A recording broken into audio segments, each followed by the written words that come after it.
आज हम लोग यूपी बोर्ड क्लास 10th के सामाजिक विज्ञान का जो मॉडल पेपर है उसे हल करेंगे। बारी-बारी से सभी प्रश्नों को देखेंगे। तो ये सामान्य निर्देश आप लोग पढ़ सकते हैं।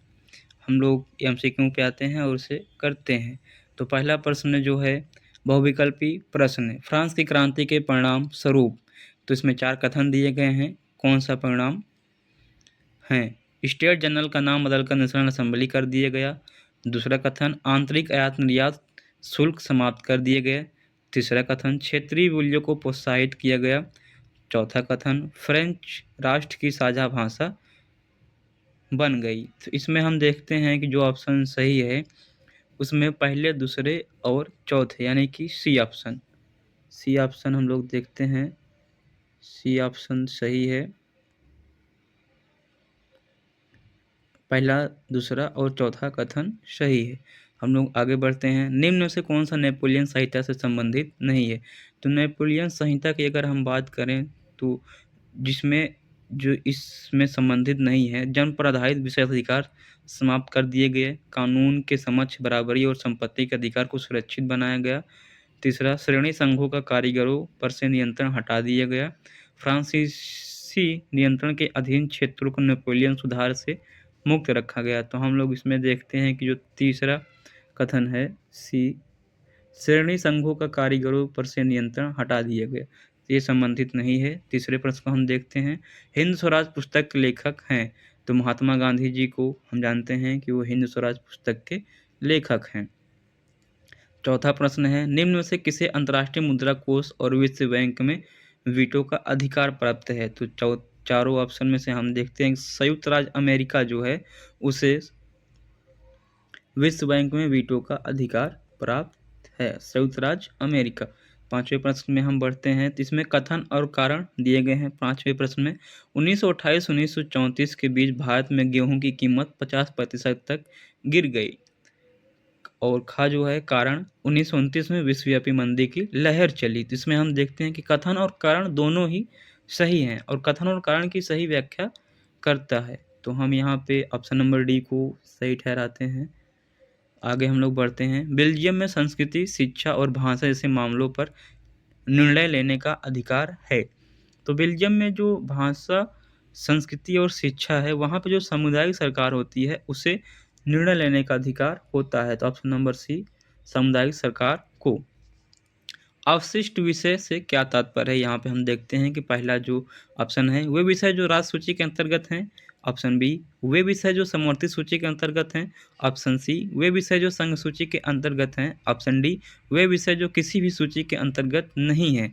तो यहाँ पर हम लोग अब देखते हैं कि ऑप्शन डी जो है वो विषय जो किसी भी सूची के अंतर्गत नहीं है, ये सही है। आगे हम लोग 8वें प्रश्न में बढ़ते हैं। निम्नलिखित कथनों में से कौन सा सही नहीं है?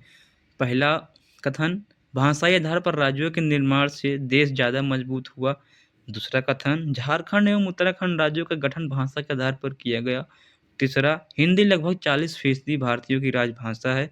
चौथा, संविधान में हिंदी के अतिरिक्त 21 अन्य भाषाओं को राजभाषा का दर्जा दिया गया है। तो यहाँ पे हम देखते हैं कि झारखंड एवं उत्तराखंड जो ऑप्शन नंबर बी है, ऑप्शन नंबर बी झारखंड और उत्तराखंड राज्यों का गठन भाषा के आधार पर किया गया। तो ये सही नहीं है। ये दो राज्य जो हैं वो भाषा के आधार पर गठित नहीं किए गए थे।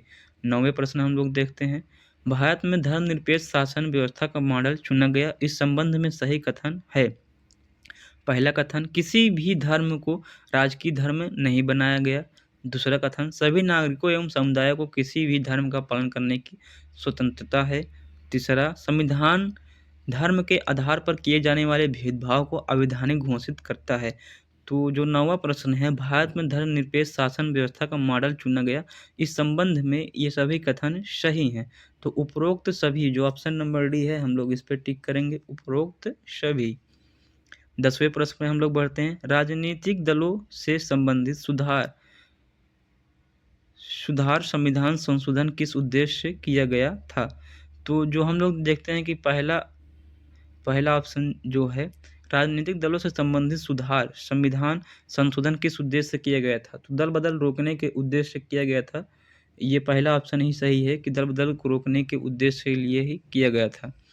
चिपको आंदोलन संबंधित है। इसमें हम देखते हैं चारों ऑप्शन, मृदा संरक्षण, वन संरक्षण, जल संरक्षण, वायु संरक्षण। तो जिसमें ये बी ऑप्शन है, वन संरक्षण। चिपको आंदोलन वन संरक्षण के लिए चलाया गया था।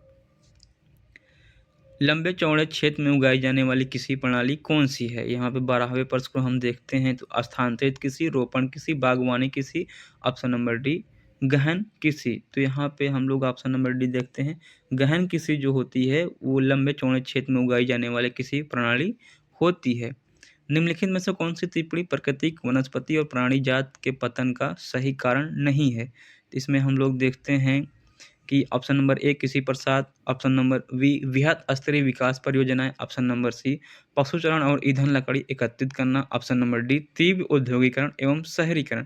तो इसमें ऑप्शन नंबर सी जो है पशुचरण और उद्योग ईंधन लकड़ी एकत्रित करना, ये ऑप्शन जो है ये पतन का सही कारण नहीं है। हम लोग अगले प्रश्न पढ़ते हैं।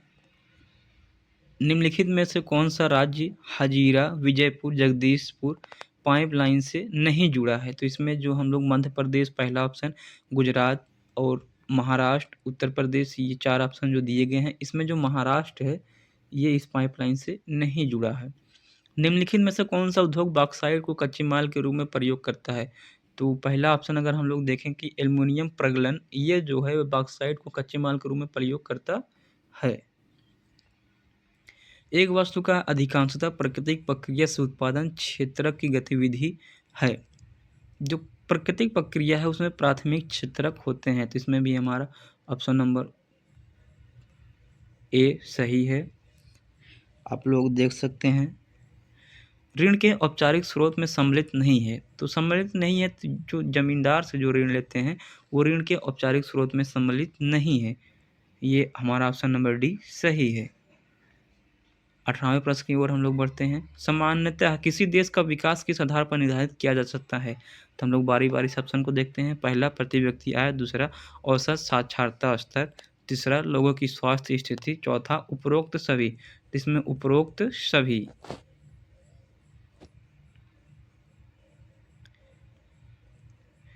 वैश्वीकरण ने जीवन स्तर के सुधार में सहायता पहुंचाई है सभी लोगों के। ऑप्शन नंबर बी विकसित देशों के लोगों के, ऑप्शन नंबर सी विकासशील देशों के सैनिकों को, ऑप्शन नंबर डी उपयुक्त में से कोई नहीं। तो हम लोग देखते हैं कि जो विकसित देश हैं उन लोगों को अधिक सहायता पहुंची है। तो इसका ऑप्शन बी हो जाएगा। आगे हम लोग बढ़ते हैं। निम्नलिखित को सम्मिलित कीजिए। ये सम्मिलित करने के लिए दिया गया है। यहाँ पे ए बी सी डी लिखा है और 1 2 3 4 इस साइड लिखे हैं। तो हम लोग देखते हैं एक उत्पादक के घटक का विवरण देना जो होता है वो सूचना पाने का अधिकार के अंतर्गत आता है। और एक मार्ग जो होता है वो ऑप्शन ये 3 अनाजों और खाद्य तेल की गुणवत्ता का प्रमाण ये बताता है। उपभोक्ता इंटरनेशनल जो है वो उपभोक्ता कल्याण संगठनों की अंतर्राष्ट्रीय संस्था है। भारतीय मानक ब्यूरो जो है एजेंसी को वस्तु और सेवाओं के लिए मानक विकसित करता है। तो यहाँ पर हम लोग ऑप्शन नंबर ए देख सकते हैं। ऑप्शन नंबर ए सही है। यूपी बोर्ड के 20 एमसीक्यू कंप्लीट हो चुके हैं और ये लघु उत्तरी और दीर्घ उत्तरी आप लोग प्रश्न देख लीजिए। ये सभी प्रश्न हैं और आगे भी हम लोग दूसरे विषय पे चर्चा करेंगे।